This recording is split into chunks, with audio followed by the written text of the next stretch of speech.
In the early hours of January 14th, 2018, a 17-year-old girl climbed out of a bedroom window and ran into the darkness.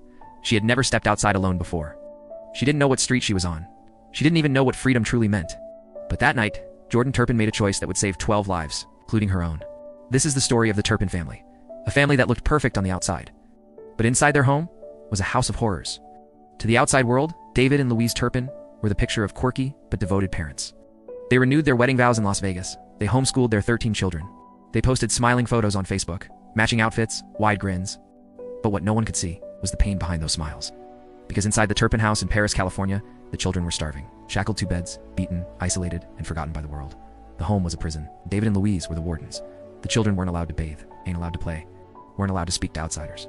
They were fed one meal a day, sometimes just peanut butter or frozen food. They were chained for weeks, even months, for the smallest of crimes, like sneaking a piece of bread. Some didn't even know what a doctor was. Some didn't know what police were, and none of them had ever gone to school. But Jordan began to dream of the outside world. She secretly watched music videos, learned English, taught herself how to use a phone. And on that cold January night, she made the most courageous decision of her life. She escaped, shaking breathless. She dialed 911 on a deactivated cell phone she had hidden in her pocket. "Hi, I just ran away from home. My parents are abusing us. There's 13 of us, and 2 of my little sisters are chained right now." Police arrived within minutes. What they found shocked even the most seasoned officers. Filth, rotting food, rooms filled with garbage and human waste, and children aged 2 to 29. Some barely able to walk or talk, thin, pale, malnourished. One officer said, "It was like stepping into another world." David and Louise Turpin were arrested on the spot, charged with torture, child abuse, and false imprisonment. In court, they showed little remorse. The children, however, stood tall. Some testified, some simply wept. But all were finally free.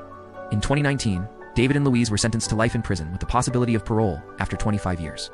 But even after their rescue, life wasn't simple. Several Turpin children were placed into foster homes, only to face new forms of abuse. Funds donated to help them mysteriously vanished. The system promised safety, but failed them once again. Still, Jordan Turpin emerged as a voice for her siblings, and for others suffering in silence.